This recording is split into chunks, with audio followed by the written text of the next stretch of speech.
What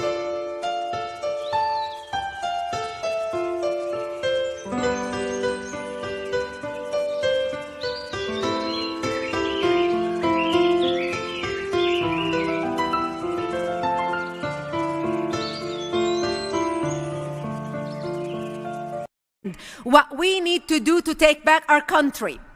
You see, I am so fired up about preserving our national identity and national security. You can tell the passion in my voice. And people ask me, Brigitte, where does this passion come from? You see, I understand what it's like to lose your nation because you are importing people who don't share your values into your country. Because this is what happened to me in Lebanon when I was a child, the country in which I was born. And while many of you know me from Fox News, know my political opinion because you hear me talk about national security and radical Islam and immigration and MS-13 gang and why we need to vet people coming into the country, a lot of you do not know my background as a Christian and my childhood. My passion comes from the experiences that shaped me. You see, I was born and raised in what used to be the only majority Christian country in the Middle East. We were open-minded, we were fair, we were tolerant, we were multicultural. We prided ourselves on our multiculturalism. Does this sound familiar so far? We had people come to our country from all over the Middle East because we wanted to share with them the westernization which we had created in the heart of a dictator, dark Middle East. Muslims used to send their children to our country to study because we had built the best universities in the Middle East. They graduated and worked in our economy because we had built the best economy in the Middle East, even though we did not have any oil. Beirut became known as Paris of the Middle East, the banking capital of the Middle East. It's amazing how things have changed. Today, Lebanon is known as Hezbollah headquarters, one of the largest terrorist organizations and most lethal terrorist organizations in the world running the country. The Christians went from being 70% in Lebanon to almost 20% today. You see, my 9/11 happened to me in 1975 when radical Islamists blew up my home, burying me under the rubble wounded. I ended up in a hospital for 2.5 months. And as I laid in a hospital bed, going from one surgery to another, I would ask my parents, why did they do this to us?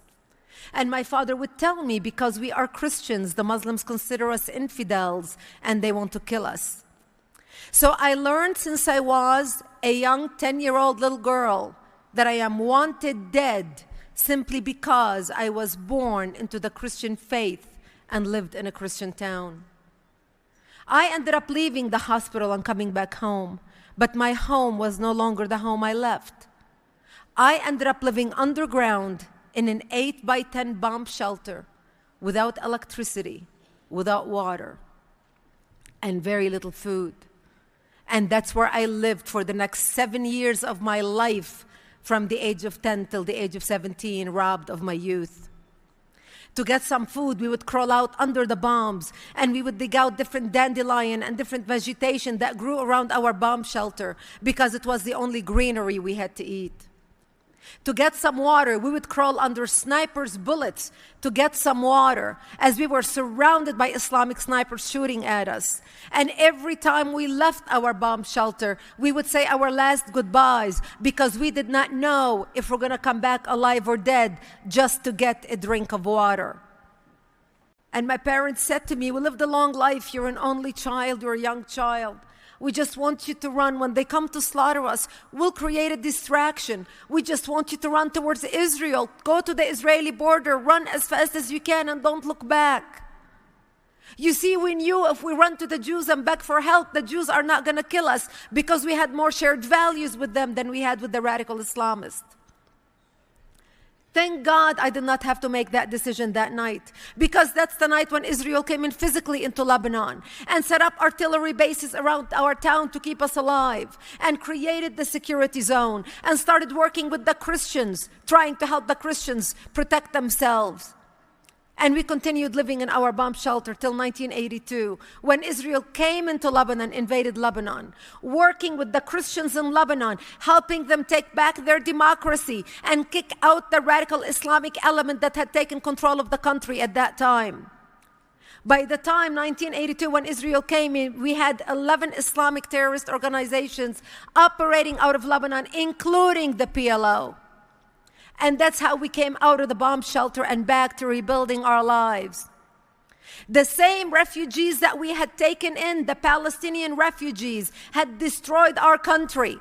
And we refused to read the writing on the wall when they used to say, we hate you, we don't like you, we want to take over your country, we want to create a base from which to fight Israel, kill the Jews, and throw them into the sea.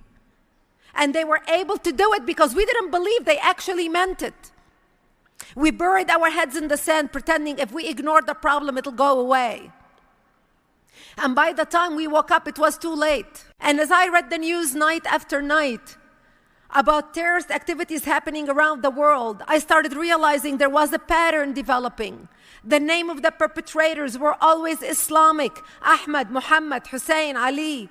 The name of the victims were always Westerners, Christians and Jews: Terry Waite, Terry Anderson, Colonel Higgins, the Achille Laura, the TWA flights, the Pan Am flights, and I can go on and on.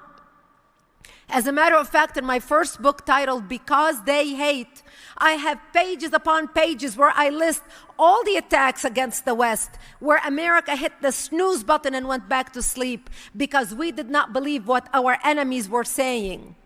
And I learned very quickly that what I used to think was a regional problem between a majority Islamic Middle East trying to either kill or expel the minority Christians and Jews had become a worldwide problem. But the world was not paying attention. The world was not connecting the dots. The world lacked imagination. And isn't this exactly what the 9/11 Commission report said to us? We lacked imagination. They're telling us exactly what they want to do. And yet we are still burying our head in the sand and refusing to listen. You see, my past is America's future unless America wakes up today and understands why it is so important to preserve our national identity. You want to come to our country? Learn to speak our language. Learn to assimilate. Become a part of the American fabric.